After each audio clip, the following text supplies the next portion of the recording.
we cannot just be engineers like the engineers of the 20th century. We can't just think about solving this little problem on our desk or like designing for, optimal, payoff for our employer. We have to think globally, and we really have to think about how our solutions might have unintended consequences and side effects.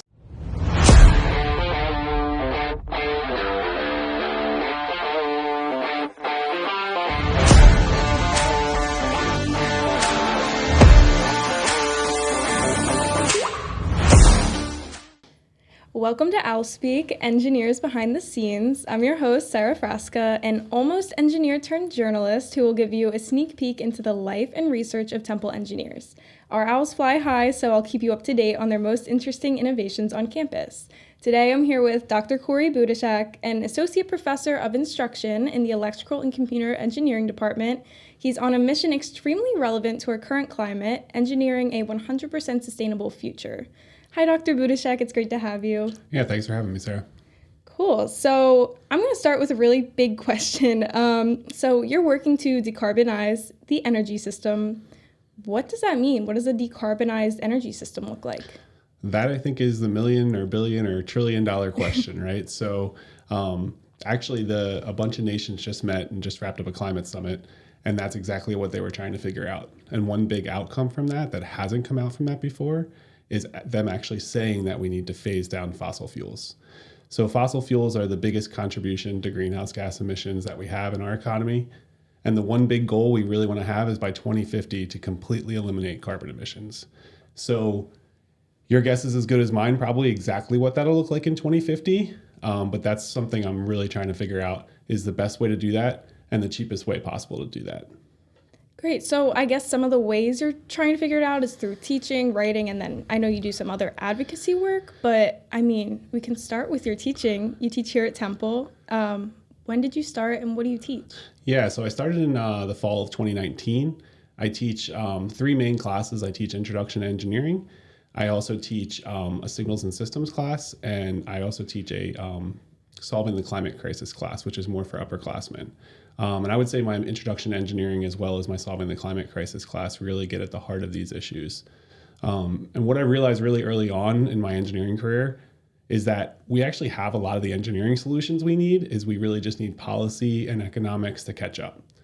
And so that's one reason why I don't just teach, I also do advocacy in the policy realm.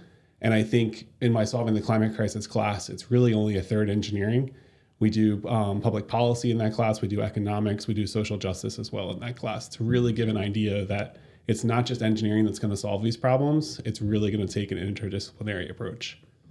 Right. So, I mean, it's kind of obvious how you implement these concepts into your combating the climate crisis class, but how do you bring it up in your intro to engineering? So one big project in Introduction to Engineering we do it through Engineers Without Borders UK branch, actually. It's called Engineering for People Design Challenge. And that actually goes into a different community. So last year it went to Glasgow in Scotland, and this year it's a small community called Punao in Cambodia. And they have to engineer a solution for the local community. And part of that is really looking at both the economic aspect of their solutions, as well as the social aspect and the environmental aspect. So we make sure that we give the students a really broad overview about what those solutions might look like and how they might just not have impacts with the economic aspect, but the social and environmental aspect as well, including climate change. Great. So when they go on these trips, are they working with people who already live there? Is it an interactive process? So good question. So for our Introduction to Engineering students, we actually have about 400 students in that class, so we can't obviously send them to trips. Our Engineers Without Borders chapter does send some students to different locations, but the idea behind this is that the Engineers Without Borders actually sends people to go visit these communities and interview them and capture it on video, and even an interactive map of the community with different locations you can kind of interactively walk through and get an idea of what that community looks like. And so they don't actually go and visit or interact with the community members because there's just too many people that interact with this. There's thousands of students every year, and I think it's like 40 or 50 universities that take part. So they just get to see them from the interview standpoint and they interact with them through the interactive map as well as the interviews, and they call it the design brief, which is like a written report of like the community's needs. Okay, so if we're headed back into the classroom, I mean, just your personal interest, what drew you to teaching in the first place? Good question. So I'm a first generation college student, so I didn't really know what I was getting into with engineering. And my sophomore year, I started tutoring, and I started with individual tutoring in calculus. And then the tutoring center asked me to do group tutoring. My first group tutoring session, I think I had 2 to 3 students, but by the end of the semester for Calculus 2, I had 40 to 50 students in the room. And it was just a really rewarding experience because I knew that they didn't have to be there. They were there because they valued what I was giving to them, and I really, really enjoyed that. And I knew that I wanted to do that. I actually applied for high school jobs and all sorts of other jobs out of school, but then I got offered to go to grad school for free and get a stipend, which happens a lot in engineering. And so I decided I could do that and I could teach either college or high school in the future. But one little tidbit that's always really fun is that I didn't always just teach college. I actually worked my way through high school and college as a daycare provider. I was a helper in the classroom, so I wasn't a certified teacher, but I worked from the 2-year-old room through all the way up through kindergarten and school age. And in high school, every day I would go and change 15 diapers right after school. So. Wow. Sounds like a big difference from teaching college. Were you always in Philadelphia doing this? No, actually. So I'm actually born and raised in Delaware, and I went to the University of Delaware for both my undergraduate and graduate degrees. And I do still live there. I commute up here by train. So I've only really been teaching in Philadelphia since 2019. Wow, yeah. I guess, is Philly a good place to be for sustainable engineering? Yeah, I mean, it's kind of interesting because Philly definitely has a lot to offer in the sustainability realm. And I would say that a lot of my advocacy work in the past has been in Delaware, and I'm hoping to be more involved in Philadelphia. What's really nice about Philly is that one, it's close to other big like DC, which is really easy to get to if you're doing advocacy work. It's also close to New York City, and it has a lot of states that are nearby. So if you want to do advocacy work and talk to lots of different stakeholders in lots of different states, it's really easy to do that here, which is really nice. Great. So we're talking a lot about advocacy work, but I mean, what exactly is it that you do? Yeah, good question. So I think the big thing with climate change is that there's a lot of state policies out there. Pennsylvania, not so much a leader, but they do have some state policies around climate change. But for example, California has said they're going to go 100% carbon neutral by 2050. And so has Delaware and some other surrounding states. So the problem with that is that if we all don't go there globally, we're not going to solve the problem, right? So one of my big pushes lately has been for something called a carbon tax and dividend. And so as soon as everybody hears carbon tax, they're like, well, that means I'm going to pay more. And that's true. So what the carbon tax might look like is you'd get anything that emits carbon dioxide. So for example, coal-fired power plants or gasoline that's in your car. You would have a tax on that. But the main part is the dividend plan. So what the dividend plan is, you probably remember the COVID stimulus checks that came out. Mm-hmm. And those were the same for everybody, right?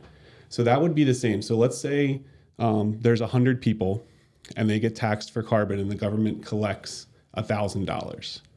Everybody would get a $10 check. So how that really works is that for low income folks, you might be only spending $2 or $3 more on that carbon tax, but you'd be getting $10 back. Where the higher income folks might be spending $20, $30, $40 on that carbon tax and they'd still only get $10 back. So it's actually a pretty equitable program to lower emissions. And if we implement it nationwide, it could really help drive down emissions. And the other big thing with that is that, again, if the United States is the only one that's doing it, the world, we'd still have really bad, disastrous consequences from climate change. So the last leg of that is a carbon border adjustment, which basically means if another country is not having a carbon tax or other policies that are similar, we would impose a tariff or a tax on any imports from that country. Because let's say we wanted to make steel. If we made it in the United States, which has a carbon tax, and say Canada for some reason didn't have a carbon tax and we imported it from there, well, they could be making the steel really dirty, right? So those three things, I think, is something I've been pushing for a really long time. And I think at the federal level, there's bipartisan support for it. And it's something we could get done in the future, and that would really have a big impact worldwide. What's like the progress on this? I know, so you work specifically at the Energy Efficiency and Electrification Working Group of Delaware's Governor's Energy Advisory Council, long title, but yeah, how is that working within that program? Yeah, so that's a little bit different because that's just a statewide program. Okay. And it's something, there's, like I said, there's a lot of state goals that we need to meet and whatnot. And it's something we still need to work towards. But as part of that, I've been pushing the Delaware governor and the General Assembly of Delaware to really go forward and support these national and international policies, because without that, we're really just going to have this piecemeal approach, and we're still going to have kind of the disastrous effects of climate change. Right. Like it all starts locally, I guess. Well, yeah. I mean, if there's not pressure locally on our elected officials, then we're never going to be able to get that past the finish line at the United States level. Do you have a timeline for when you think these things need to be done? So I was very hopeful that we'd be getting some sort of clean energy legislation with the Biden administration, and we did. We got the Inflation Reduction Act, but that's a little different. So that is basically the way I like to say it, and when I teach the Solving the Climate Crisis class is how I say it, is that we're basically just throwing money at anything that looks like it could reduce climate change. So we're giving lots of subsidies for wind and solar and carbon capture. We're giving subsidies for homeowners to upgrade their appliances, electric vehicles, all sorts of other stuff. The problem with that is that a lot of times that encourages just more consumption instead of less emissions. So even though we might throw a lot of money at solar, we might just use more electricity, and solar might generate more electricity, but we're not actually cutting the carbon emissions that we really need to cut. Whereas if we pair that with something like the carbon tax and dividend, it'll actually lower the emissions and get us to the place that we want to be. Okay, so with the Biden administration, I guess, are we getting set back a little bit from reaching our goals then? I wouldn't say we're getting set back. The IRA is the biggest investment in climate change technologies that we've ever needed. I just think it doesn't go far enough. We can get to some of our goals, maybe our shorter term goals with that, but we really just don't have a long-term strategy. And it's very difficult. I mean, we have a divided government right now. It's very hard to pass these things. So I think it's going to take, sustained effort at the local, community, state level to pressure our elected officials to do something like this. And I think the states are kind of leading by example right now, but as I said before, we really need more at the national level eventually to get it done. Right. So I know you've been an engineer for a bit, and the next generation you're teaching right now. How important is it that you're implementing this advocacy into their education? So I think I kind of alluded to this before, but like the big things that I tell my engineers is that we cannot just be engineers like the engineers of the 20th century. We can't just think about solving this little problem on our desk, or like designing for, optimal, payoff for our employer. We have to think globally, and we really have to think about how our solutions might have unintended consequences and side effects. And I think, unfortunately, engineers of the 20th century didn't really think about that. They weren't thinking globally. They weren't given the education needed to think like that. And they were just solving their problems that they were in front of them and not really thinking too much. And one thing I think is super important that a lot of engineering students don't value is the classes they take outside of the College of Engineering. So I draw on a lot of different classes that I've taught and that I've taken in my studies to really impart that in a lot of our students, is that it's not just the engineering principles, it's not just the physics and the math and the theory of engineering. You really have to draw upon all these different disciplines to solve these 21st century problems. Do you see students that you have understanding this and really implementing it so far? Yeah, I think a lot of my students, especially in my Solving the Climate Crisis class, that's an elective, that are coming to take that, realize it. And I think in one of my student feedback forms last semester, one student said this should be a required course for everyone. It not only provides you a framework for trying to solve climate change, but a lot of the other world's problems as well, incorporating lots of different disciplines to try to think about how holistically to solve a problem. Is that class open to everyone, or do they have to be engineers? Good question. So it is currently, in the spring, there's two separate sections. There's an honors section that is open to all honor students. And then there's a engineering section that's just limited to juniors and seniors. So you could definitely take it as a junior or senior, but it just might not count towards anything unless you had a free elective. Right. Yeah, I'm an honors student, and I remember seeing the class on the schedule last semester. I almost took it. Yeah, there you go. But yeah, that's awesome. So has this class only been around for a year or two then? Is it new? Yeah, it's relatively new. So I've only taught it twice. And so I think it was this time last year that I taught it first. Cool. And I mean, was it your idea? Is this something you wanted to come up with? Yeah, so I've taught courses in economics. I've taught courses in energy efficiency and renewable energy, in electric vehicle technology. And there was never really a course. I've kind of, done a little bit in all those courses, but there was never really a course where I felt like we really nailed it with like having a lot of the different disciplines come together in a course. So that's one reason why I developed and started teaching this course. Great. That's awesome. Maybe I'll take it next semester. All right. Okay. So I also wanted to ask you about what you do with your writings and research. Can you just tell me what your focus is? What are you currently working on? Yeah, so as an instructional faculty, I don't do any engineering research. I could do a little bit, but my focus with my research is all about, I teach the introduction to engineering, which is our first year students. And one thing that's really been interesting to me is how first year students are prepared for college and how they do well. So one interesting fact is that if you look at kind of like high school GPA or like academic preparedness or something like that, the lack of those things is not the main driver in why people drop out of engineering or drop out of college. And that's sort of the prevailing wisdom that a lot of faculty members have, is that, oh, well, they're just not prepared for college. That's why they dropped out. But there's all sorts of different reasons and lack of support structure that is pervasive in the first year of college. So one big example is you're going from a super structured environment where you're there in high school from 8 to 4, whatever it is, whatever your hours are. And you can, a lot of times, I know what I did is I just worked my butt off during those hours and I didn't do anything outside of school, outside of the unstructured time, maybe a little bit every now and again. But then you're going into college where it's the exact opposite, where you only have a little bit of structured time and then you have to structure the rest of your time.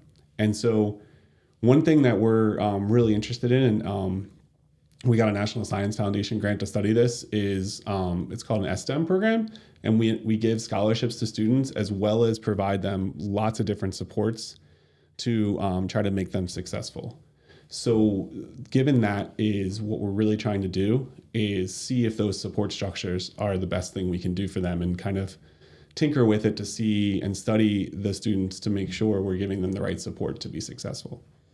Yeah, that transition from high school to college did recently, but so I definitely hear you. I know we talked maybe a year ago or last semester about the STEPS program. Is this what you're referring to? Yeah, so that's the STEPS program. So the National Science Foundation, it's called STEM, and what we call it here is Sustainable Temple Energy and Power Scholar STEPS. So what's your day-to-day working on this project like? Yeah, so what's really nice about this project is we have 9 students currently, and I have 8 of the 9 students in class this semester, so I see them a couple times a week. And we also set up industry members to come talk to them. We provide a undergraduate mentor that meets with them weekly and has lunch with them that we provide. And then we meet monthly with them to kind of check in with them, see how they're doing. And Dr. Sean Fagan works closely with me on this. And we're really trying to get these scholars their first semester to really get a good structure, and it's going well so far. We just had lunch with them yesterday. They're really happy that they're almost done with the first semester, and they have their math final today. So they're not looking forward to that, but but you can just tell the collegiality is there. And that's one thing that, if you look at the literature, is that one of the big factors that students drop out is just they don't have anybody. They're going from high school where they're sitting next to the same person all the time or see that person in the hallway, and they might not have that from class to class, So it's one thing we're trying to build as community as much as possible. That's great. Yeah. Good luck on the math final to them. So, yeah, I mean, is this your second year doing? Did we already? Yeah, so for the STEPS program, this is the second year we're doing it, but the first year was just a planning year. Right. So the scholars started this fall. Cool. Awesome. So is this something you're going to continue every semester moving forward? So the grants fund's 6 years, but how it works is that we want to fund them for 4 years, for their whole 4 years. So we're going to accept 3 cohorts. So next year, this coming fall, we're hoping to have 12 more students, and then the following year we're hoping to have 12 more, and then we'll have our kind of full scholar contingent, and we'll go forward with there. That's awesome. That's great. So from that, are you learning more about what makes some students end up leaving then? Yeah, so that's going to be what Dr. Fagan does a lot of, and I think we'll see what happens in the coming years, but that'll probably really be we'll really have a better handle on kind of that probably in the next 3 or 4 years. Oh, okay. You've told me a lot about advocacy research in classroom teaching. How does it all combine every day? What are you working towards? Good question. So definitely my everyday is more focused on the teaching part of it. That's really my passion. But I think it's part of my passion is that through my teaching, I hope to create students that can really go out into the world and make a difference. And I think that's where I focus most of my energy and time. Yeah, I do the advocacy and I do some writing on the side and whatnot, but I feel like my passion as well as my talent is preparing students to go out into the world and really thinking about these issues and solving them. And that's probably where I spend most of my time. And the other stuff is just to kind of inform my teaching and make me a more relevant person in the classroom. Okay, well, thank you so much, Dr. Budischak, for being here today. This was a really great conversation, and I hope you all tune in next time. Great. Thanks, Sarah.